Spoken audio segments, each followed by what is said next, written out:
So while I don't necessarily love recording videos, I love connecting with you. I love helping you to keep your dogs healthy and long living. So today we're going to be talking about muscles and protein and why I do not recommend giving low protein diets to dogs that are older. When I graduated from vet school, I was taught that dogs and cats that are older should be getting low protein diet. And unfortunately, what I witnessed in practice was that these poor animals were actually deteriorating faster and they were losing muscles and they lost the ability to move around. And we know that mobility is super important for dogs and cats live longer. So I started to experiment with different approaches to diet and food. As you know, I always make myself a guinea pig because I'm now 60 and I also know and understand how important protein is for older people, in quotes. It's weird that I say that, but it's true. So the current recommendation is about 1.5 to 2 grams of protein per body weight. So if you weigh 150 pounds, you should be getting somewhere around 120, 150 grams of protein. And it's quite a lot, especially if you don't eat a lot of meat. For our dogs, it's about similar, 1.5 to 2 grams of protein per pound of body weight. Again, this is more than the traditional recommendations are. But what I notice in cats and dogs is that if we give them high quality protein, that they actually don't lose muscle. And muscle is super important for many reasons. So let's go through the several reasons why we need muscle and why our dogs and cats need muscle to be healthy and long living. So the first one is the metabolic effect. Muscles are the largest metabolic organ in the body. And they not only are important for movement, but they're also important for hormone regulation. They're important for glucose regulation. And we know that diabetes and glucose dysregulation are very closely linked. So if you want to have a healthy dog, they have to have healthy muscles to metabolize properly, to use the sugars in a proper way, and be hormonally healthy as well. The next reason why we need to have strong muscles is bone health. Without strong muscles, the bones actually start deteriorating as well because there needs to be certain tension and certain body function. And if your dogs can run and move, then it's very clear that they can have strong bones. So bone health is closely linked to muscle health. Now, the point number 3 is cognitive function.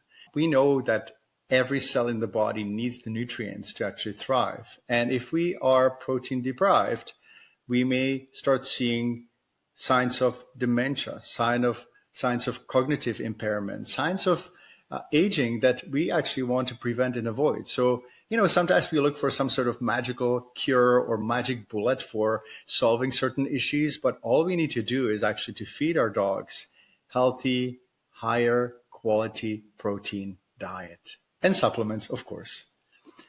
So obesity is another reason why we need strong muscles. And we express our love for our dogs through treats and food. We are all good dog parents when it comes to that.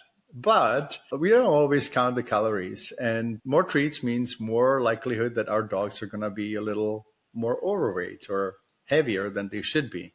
And my general sense is that in a lifetime, we have certain amount of food that we consume. And the more sparingly we eat, the longer we live. It doesn't necessarily mean that we should be thin or muscle wasted, but there's an optimal point where we need to limit the amount of diet.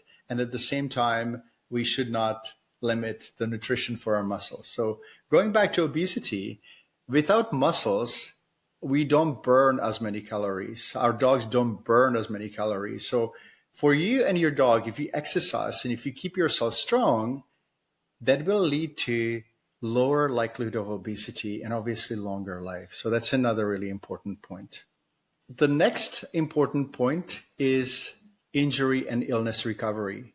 If you do not give your dog enough protein, if you do not consume enough protein, that may actually lead to lower rate of recovery. And this is super important, not only for younger animals, but especially for older animals and older people like me. It's super important for us to have enough protein so we can recover better and have the building blocks for that. So once again, remember that lower protein diets have shown to be in practice not that effective when it comes to maintaining healthy musculature and also strength and metabolic function. Therefore, we have to strive to give at least 1.5 to 2 grams of protein per body weight in dogs and also in people. How do we do that in dogs? It's relatively simple. We stop feeding them heavily processed food that contains carbohydrates and fillers and so on, and give them ideally high quality protein. If you go online, you can actually see what type of meat contains how much protein. So you can actually see how much you're giving to your dog.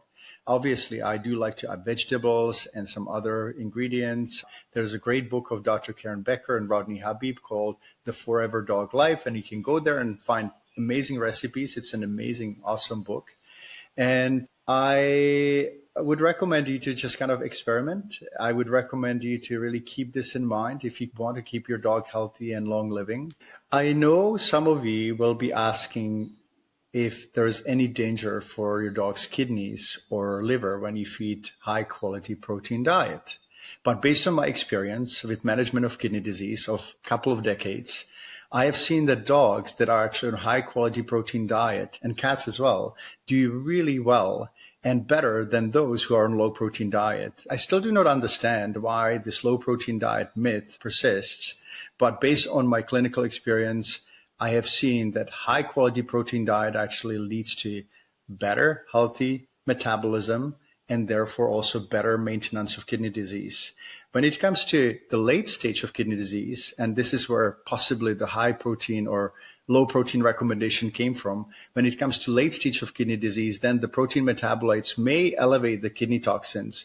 But my experience is that that is only in the late stage of kidney disease that basically in humans would lead to kidney transplant. In dogs, that usually just kind of leads to terminal stage of the condition. And there's not much we can do. In those situations, we can definitely reduce the protein amounts, but I would not be doing that in any phase of kidney disease except the late stage of the condition. So I hope this explains and clarifies the questions that you may have. And if you have any questions, you know where to find me. And don't forget to subscribe to our channel. We really appreciate your presence, and give your dog a hug for me. Take care.